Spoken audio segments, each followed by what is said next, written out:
এই পাশে আমার নানার বাড়ি, তো যেই আসে সবাই ডাকতেছে নাতি। বড় লোকের হাতি আর গরিবের, জোরে বলেন, বড় লোকের হাতি আর গরিবের।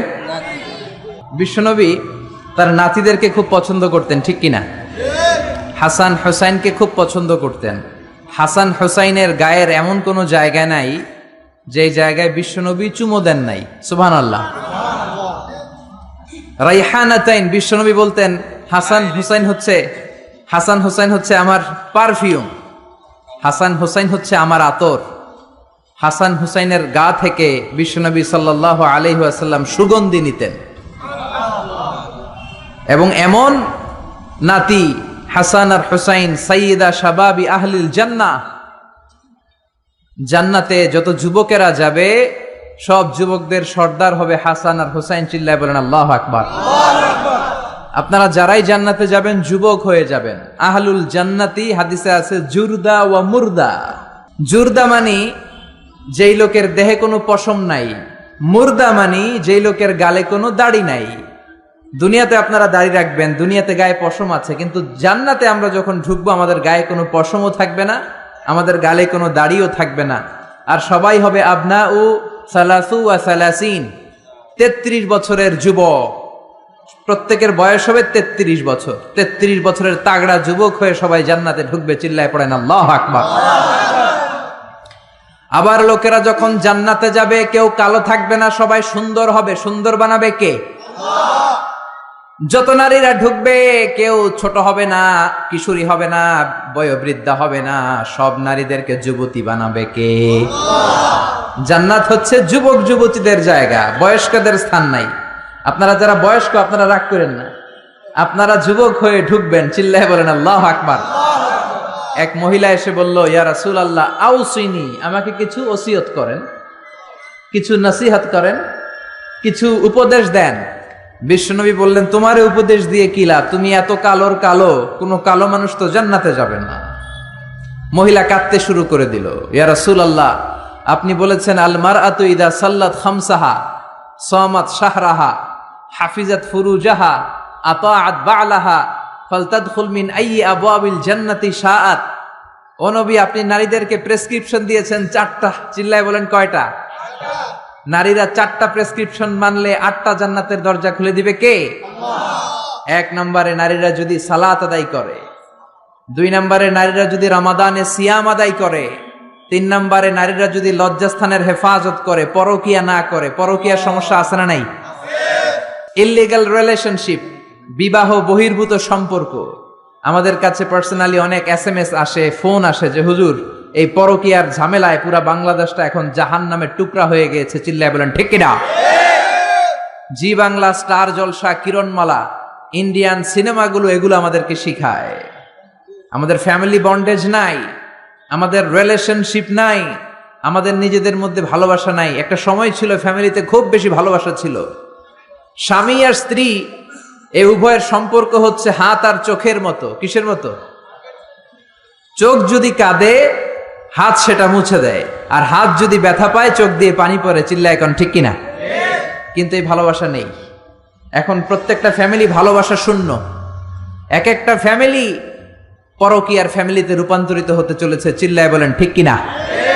বিশ্বনবী এরকম শিক্ষা আমাদের জন্য নিয়ে আসেন নাই।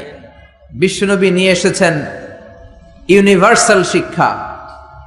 ওই নারী বলল, ইয়া রাসূলুল্লাহ আপনি 4টা প্রেসক্রিপশন দিয়েছেন, সালাত, সিয়াম, লজ্জাস্থানের হেফাজত আর স্বামীর আনুগত্য। আমি তো 4টাই করি, কিন্তু কালো হওয়ার কারণে আমি জান্নাতে ঢুকবো না। এটা কি আমার দোষ? কালো করে এই পৃথিবীতে মানুষকে পাঠায় কে? আল্লাহ। আবার সাদা করে পাঠায় কে? আল্লাহ। আমার কি দোষ? আমার কি অপরাধ? হোয়াট ইজ মাই রং? কাঁদতে শুরু করেছে ওই নারী। বিশ্বনবী কান্না থামানোর জন্য বললেন, আরে কেঁদো না, তুমি যখন জান্নাতে ঢুকবা এরকম কালো থাকবা নাকি? পূর্ণিমার চাঁদের চেয়েও সুন্দরী হবা, বিশ্ব সুন্দরী হবা। জান্নাতে যারা যাবে আসলে তারাই বিশ্ব সুন্দরী। চিল্লায় বলেন ঠিক কিনা? এই যে আমাদের দেশে বিশ্ব সুন্দরীর নামে যে উলঙ্গপনার প্রতিযোগিতা হয়, এটা কোনো প্রতিযোগিতা নয়। একটা মেয়ের ব্রেস্টের ওজন কতটুকু, সাইজ কতটুকু, তার হিপ কতটুকু, তার পাছা কতটুকু, তার দেহের ওজন কতটুকু, সে স্লিম কিনা, এগুলো দেখে দেখে জাজরা জাজ করে। এই দেশে একজন মুফাসসিরে কোরআন ছিল, যার একটা হুঙ্কারে বাংলাদেশে বিশ্ব সুন্দরীর প্রতিযোগিতা একটা সময়ে থেমে গিয়েছিল। চিল্লায় বলেন ঠিক কিনা? ওই মুফাসসিরে কোরআন এখন নাই, এখন আবার শয়তানের শয়তানি আছে না নাই? এদেশে আযাব গজব আগে ছিল না, আগে সুন্দর একটা বাংলাদেশ ছিল। কিন্তু এই যখনই আমরা বিশ্ব সুন্দরীর প্রতিযোগিতা শুরু করেছি, যখনই আমরা বেহায়াপনা শুরু করেছি, যখনই আমরা মদ খাওয়াকে রাষ্ট্রীয়ভাবে লিগালাইজ করেছি, নিষিদ্ধ পল্লীগুলোকে আমরা বৈধতা দিতে শুরু করেছি, ঠিক তখনই বাংলার জমিনে বন্যা, ভূমিকম্প, আযাব আর গজব নামতে শুরু করেছে। আমি মালয়েশিয়াতে থাকা অবস্থায় শুনেছি যে বাংলাদেশে নাকি 3 দিন হেভি রেইনফল হয়েছে। হেভি রেইনফল, 3 দিন নাকি লাগাতার বৃষ্টি। আরে 3 দিনের বৃষ্টিতেই নাকি পুরা বাংলাদেশে বন্যা। ক্যান ইউ ইমাজিন, এই বন্যাটা যদি, এই বৃষ্টিটা যদি 3 দিন না হয়ে 6 দিন হতো, এই বৃষ্টিটা যদি টানা 1 সপ্তাহ হতো, এই রেইনফল যদি আকাশ থেকে যে বারিধারা নামছে এটা যদি টানা 10 দিন হতো, রোহিঙ্গা ভাই বোনেরা যেমনি একটা ত্রাণের রিসিপ্টের জন্য জাতিসংঘের একটা কার্ডের জন্য লাইন দেয়, আমরা 16 কোটি মানুষ লাইন দিয়ে ইন্ডিয়া থেকে, শ্রীলঙ্কা থেকে প্লেন দিয়ে আসা যে ত্রাণগুলো আসতো, ওই ত্রাণের জন্য লাইন ধরে দাঁড়ানো লাগতো। চিল্লায় বলেন ঠিক কিনা? এজন্য যাহারাল ফাসাদ ফিল বাররি ওয়াল বাহর বিমা কাসাবাত আইদিন নাস। জলে স্থলে ভূমিকম্প, টর্নেডো, সাইক্লোন, নার্গিস, মহাসেন, ঘূর্ণিঝড় নাডা, এই সবগুলো আমাদের হাতের কামাই। এজন্য বিশ্ব সুন্দরী প্রতিযোগিতায় বাংলার জমিনে হতে দেয়া যাবে না। চিল্লায় বলেন ঠিক কিনা? যারা আপনারা লেখক আছেন লিখবেন, সাংবাদিক যারা আছেন রিপোর্ট করবেন, মিডিয়ার লোক থাকলে মিডিয়াতে এটা কভার করবেন।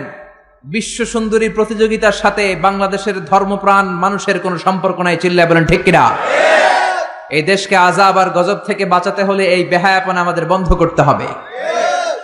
আযাব আর গজব থেকে বাঁচাতে হলে ইন্ডিয়ান এই অপসংস্কৃতির করাল গ্রাস থেকে আমার দেশের কোমলমতি ছেলে মেয়েদেরকে হেফাজত করতে হবে। মসজিদমুখী হতে হবে, তাফসির মাহফিলমুখী হতে হবে।